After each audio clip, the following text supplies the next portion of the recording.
Здравствуйте, дорогие наши телезрители. На этой неделе все отмечали День учителя 5 октября. И День учителя — это очень хороший праздник для всех учеников, потому что это возможность обратиться к своим наставникам и учителям. И в жизни человека встречаются очень много учителей. Это воспитатели, это учителя школ, преподаватели и буддийские учителя. И все они передают знания, они обучают духовности, нравственности. И буддийские учителя не отличаются тем, что они посвящают всю свою жизнь духовной практике, получению драгоценных знаний. И чтобы получить эти знания, они отдают свое молодое время, они отдают и погружаются полностью в этот духовный мир. И учение Будды, оно драгоценно тем, что это учение направлено на внутренний мир. Когда мы познаем этот мир, мы открываем самого себя, мы ищем «это я». И в течение 16 лет все буддийское образование направлено на поиски собственного «я» и ищут «это я». И в итоге приходят к выводу, что «я», оно не существует самосуще, независимо, потому что все внутренние есть составляющие, весь психофизический мир человека, он взаимосвязан. И Будда Шакьямуни, он изучал свой внутренний мир и посвятил этот путь как герой, как победоносный. И он показал этот путь, он оставил учение и совершил 12 деяний. И когда мы вспоминаем Будду, то мы знаем, что не только Будда Шакьямуни прошел этот путь, но и Будды прошлого прошли этот путь. И Будды грядущего будут тоже идти по этому пути. Как Будда Майтрея, грядущий Будда — это будущий Будда. И что за путь оставляют нам и показывают нам учителя? Этот путь, он очень постепенный, он длится продолжительно. То есть не может быть такого, что за один момент, за один раз человек может узнать и познать всю истину. Чтобы это сделать, и чтобы получить эти знания, и чтобы постичь эти знания, требуется время, усердие, усилие, терпение. И идти до конца достижения своей цели.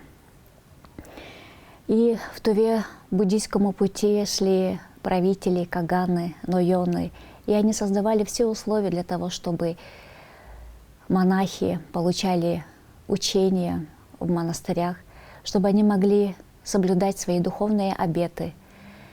И эти условия, благоприятные условия, приводят к хорошим результатам. И в монастырях были ламы, хелины, кечилы. Это те посвященные монахи, которые берут обеты. И один из главных обетов — это безбрачие. И отказавшись от мирской суеты, от мирской жизни, эти люди отдают все свои силы на обучение, изучение, на познание истины. И, конечно же, раньше в монастырях были не только посвященные монахи, рядом были всегда и семейные ламы, которые также обучали хураков. Они занимались хозяйственными делами и помогали монахам в соблюдении обетов. И самое главное для успешной реализации дхармы и самое важное для развития буддизма в регионе — это создание условий для монахов, хелинов, кечилов, И чем больше будет посвященных монахов, это знак того, что учение Будды процветает и буддизм развивается. Потому что только монахи, они являются держателями учения. Благодаря монашеским обетам человек продвигается по пути, он прогрессивно развивается, и он глубоко может изучить дхарму. И с принятием обетов человек соблюдает духовно-нравственные ценности, он соблюдает моральные законы, принципы. Именно обеты дают человеку оградиться от соблазнов, от мирских желаний, от отвлекающих моментов. Потому что обеты — это как двери. Мы закрываем и не пускаем туда ненужное и негативное.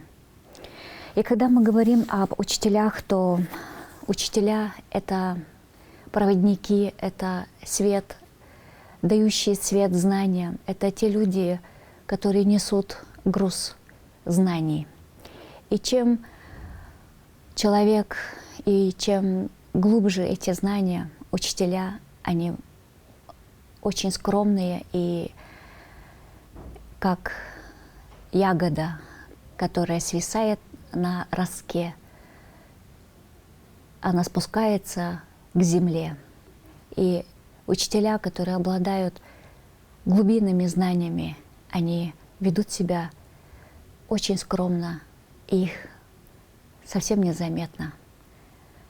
И мы не можем увидеть их ярким взором, потому что их скромность приводит к тому, что они никогда не говорят о себе, они не рекламируют себя. И тувинские учителя, лама Пашкалары в прошлом, они также скрывали свои имена, и под монгольскими именами они поступали в монгольские монастыри и уходили в Тибет под другими именами, потому что для них было важно получить эти знания. И каждый знал, что чтобы пройти этот путь, нужно преодолеть определенные трудности. И сегодня мы поговорим о таком выдающемся учителе, как Чулюш Терекомбу Тандар Оглу. Он родился в 1894 году в Чахольском районе. Он лама из Хуре Актал Чахольского района. И с малого возраста он обучался в Монголии, в Тибете. 16 лет он посвятил свою жизнь в познании дхармы. И в конце он защитил геше, ученую степень доктора буддийской философии. И после этого он вернется обратно на родину. И с 1946 года по 1960-е годы он устроится в юрточный храм Хюре в местечке Карачура, недалеко от города Чадан в Дзумхенческом районе. В 1958 году по 1960-е годы он станет камбаламой юрточного Хюре в местечке Тевехая, тоже недалеко от города Чадан в Дзумхенческом районе. И Чулюш Терекомбу, он был очень высоким учителем, очень большим учителем, который оставил определенный свет и след в истории буддизма в Туве. И когда в 1960-е годы закроют юрточный храм, он в течение 1 месяца сделает опись всего имущества этого Хуре, и он составит список всех сутр и передаст это имущество Национальному музею Республики Тыва.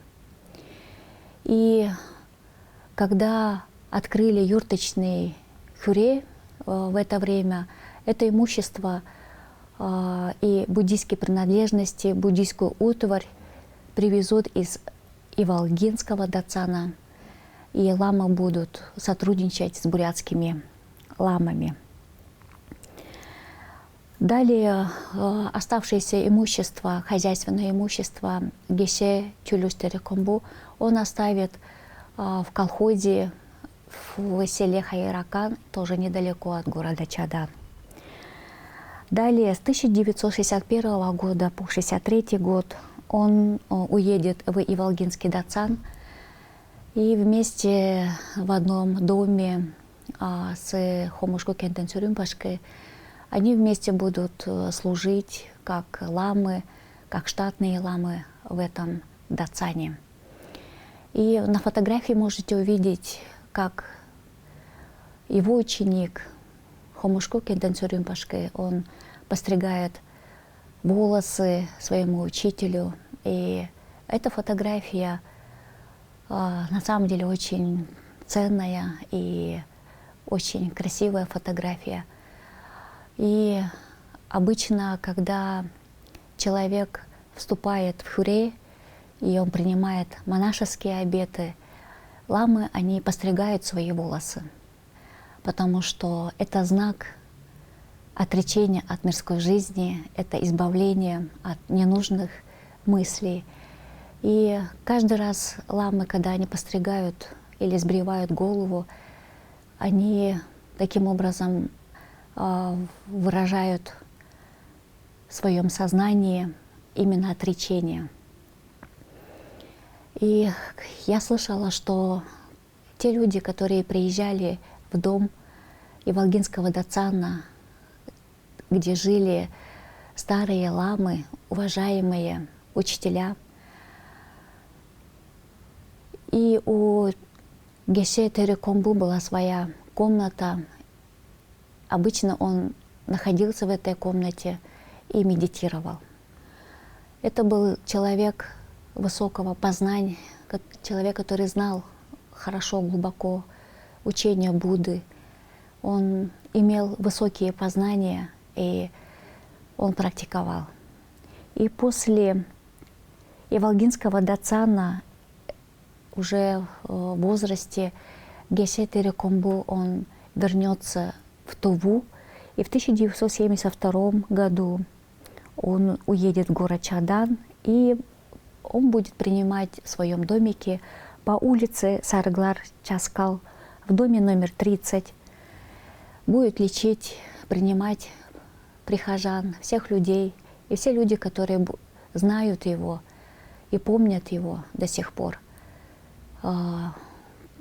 почитают его как учителя, который имел своих учеников. И одним из его учеников был Хомушко Кентен Цюрюмпашкой, который с 1957 года станет штатной ламой Иволгинского дацана. И эти замечательные отношения между учителем и учеником выражаются в преданности, в служении, почитании и благодарении своему учителю и своим учителям о том, что какой вес они имеют в нашей жизни. Если бы не учителя, мы скитались бы и бродили бы по этому миру, совершали бы ошибки, скитались бы в неведении, в невежестве, в непонимании. И как хорошо, что мы встречаемся с Дхармой, и это учение Будды нам объясняют и очень хорошо излагают эти материалы учителя. И поэтому в год учителя, который будет в 2023 году, и в День учителя нам очень важно почитать буддийских учителей, тех тувинских учителей, которые внесли огромный вклад в сохранение буддизма в нашем регионе. Если бы не эти учителя, которые после репрессий, когда разрушались все храмы, если бы они не удержали этот цвет эту лампадку, это тепло и эту энергию, то мы до сегодняшнего дня не знали бы, что такое буддизм. И мы благодарим этих учителей за то, что они передали нам этот лучик света, передали нам АИС, энергию. И как отважно знать это, и как хорошо владеть и почитать, и знать о всех наших учителях, об их биографии, где они жили, как они жили, какой они прошли путь. И когда мы будем глубоко знать об этом, наше сердце будет наполняться благодарением, любовью и состраданием. С Днем Учителя! До свидания!